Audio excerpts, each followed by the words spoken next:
नमस्कार दोस्तों, मैं अनंत खेर लवपेट में आपका हार्दिक स्वागत करता हूं। आज के वीडियो में है ओम जय जगदीश हरे।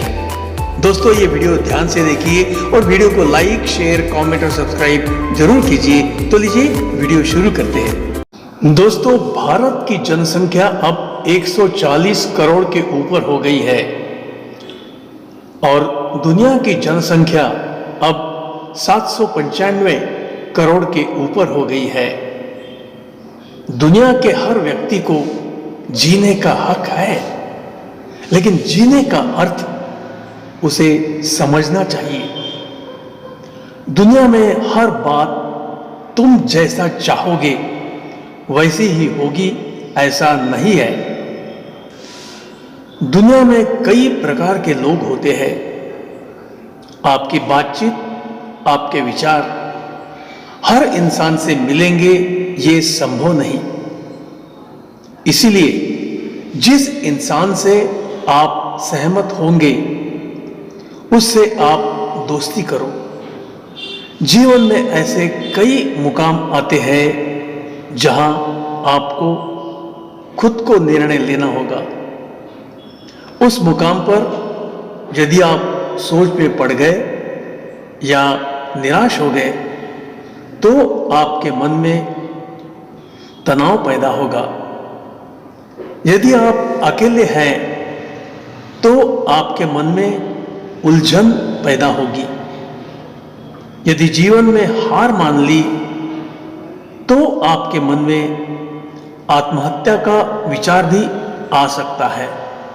लेकिन यह विचार बिल्कुल गलत है।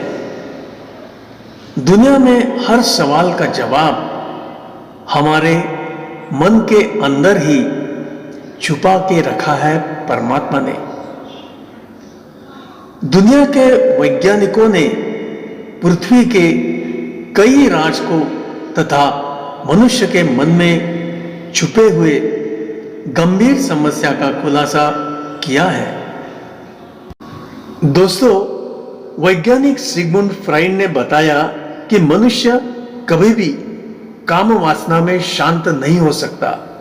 इससे पहले ही भगवान कृष्ण ने भगवत गीता में बताया है कि काम, क्रोध और लोभ ये नरक के द्वार है।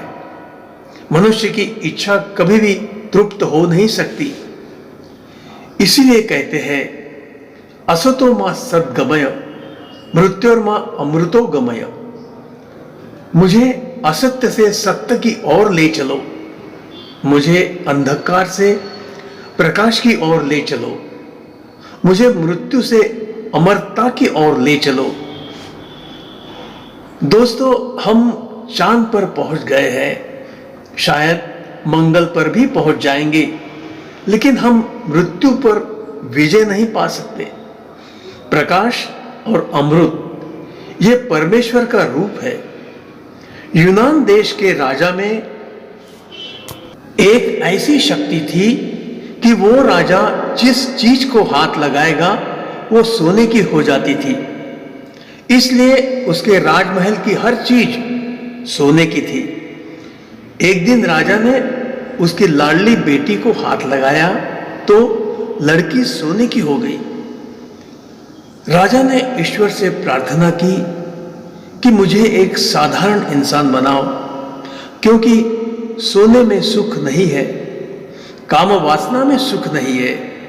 सबसे प्रेम यही सच्ची भक्ति है। दोस्तों, आजकल दुनिया में गुस्सा, जलन बढ़ गई है, प्यार कम हो गया है, मान अपमान बढ़ता ही जा रहा है। लेकिन जो व्यक्ति ये सबसे दूर रहता है उसे साधु कहते हैं। जो प्रसन्न रहता है, शांत रहता है, वो नेक इंसान है। हालात कितने भी बुरे हो जाए कभी उदास नहीं होना। अच्छे दिन भी आएंगे ये मन में ठान लेना।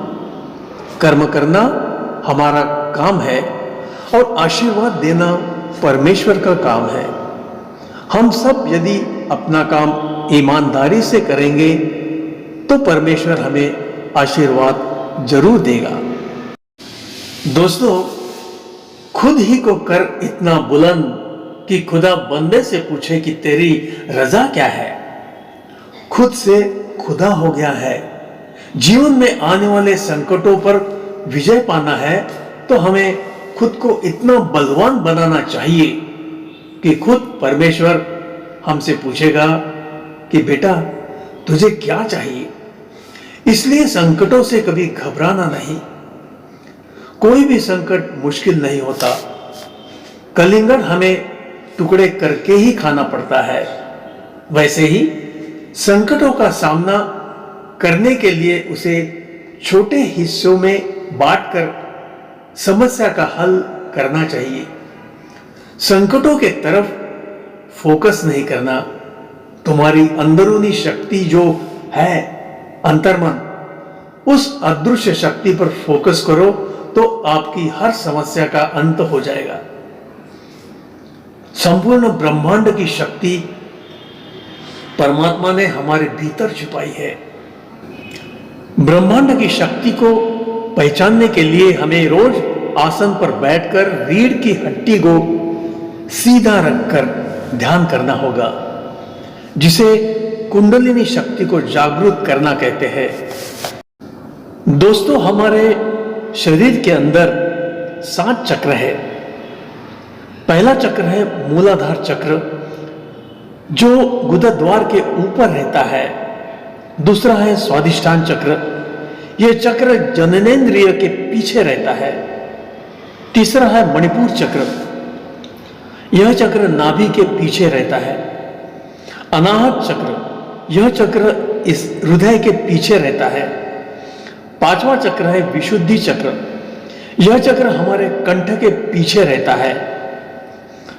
छठवां चक्र है आज्ञा चक्र, यह चक्र हमारे दोनों आईब्रो के बीच में रहता है।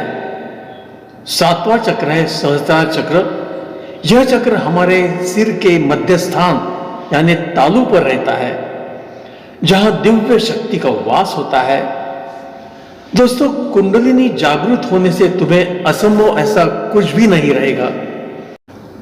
ध्यान करने के लिए डिस्क्रिप्शन में दिए हुए लिंक पर क्लिक करें और पूरा वीडियो जरूर देखिए। दोस्तों, दुनिया में जो मूर्ख लोग होते हैं, जो किसी की नहीं सुनते, वो लोग उनकी दुनिया में ही सुखी रहते हैं, लेकिन वो खुद का नुकसान करते हैं। ये बात उनको बहुत देर बाद समझ में आती है और उनको बहुत पश्चाताप होता है, लेकिन समय किसी के लिए भी रुकता नहीं। ये हमें याद रखना चाहिए। दुनिया का सच क्या है, ये जानना जरूरी है। गलत रास्ते पर हम कितना भी दौड़ते हैं तो हम हमारा लक्ष्य पा नहीं सकते, लेकिन सही मार्ग पर दौड़ते रहे तो निश्चित ही हम हमारी लक्ष्य की ओर पहुंच सकते हैं। भीड़ और बकरी, इनमें कोई नियम नहीं होते। एक बकरी जहां जाएगी वही सारी बकरियां जाएगी। इसी प्रकार आज दुनिया में हर व्यक्ति सत्ता, संपत्ति, शोहरत, नेतागिरी, दादागिरी, इसी के पीछे लगी है। लेकिन कुछ भी करने से पहले हम क्या कर रहे हैं ये सोचना चाहिए।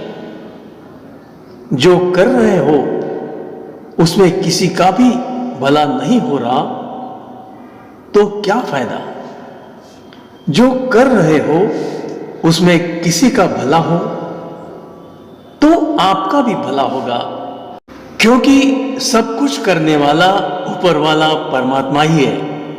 जैसा स्कूल कॉलेज के परीक्षा में पेपर लिखने के बाद आपको रिजल्ट को मान्य करना ही पड़ेगा, क्योंकि कर्म हमारे हाथ में है, फल देना परमात्मा के हाथ में है। आग बिजली को हाथ लगाओ तो फल तुरंत मिलेगा, जलन होगी, शॉक लगेगा, लेकिन आम का पेड़ लगाओ तो आम 3 साल के बाद मिलेंगे। बादाम का पेड़ लगाओ तो बादाम 8 साल के बाद मिलेंगे। कुछ फल जल्दी मिलते हैं तो कुछ फल देरी से मिलते हैं। दोस्तों, परमात्मा सर्वशक्तिमान है। अन्याय कभी किसी पर भी मत करना। परमात्मा दयालु है। उसका चिंतन करने से मन शांति मिलेगी। हम कहां से आए, कहां जाएंगे, किसी को नहीं पता। क्या जोड़ना है, क्या छोड़ना चाहिए। हम अपने मर्जी से नहीं आए, हम अपने मर्जी से जाएंगे नहीं। सिर्फ कर्म करना हमारे हाथ में है। परमात्मा हमसे बदला नहीं ले रहा। परमात्मा हमें बदलने की कोशिश कर रहा है। संगत अच्छी करो। हम खाली हाथ आए थे और खाली हाथ ही जाएंगे। हमें आने वाले कल का पता नहीं, इसलिए कल को भूल जाओ और आज में जीना सीख लो। आत्मचिंतन करो। परमात्मा का ध्यान करोगे तो जीवन के सब प्रश्नों के उत्तर मिल जाएंगे।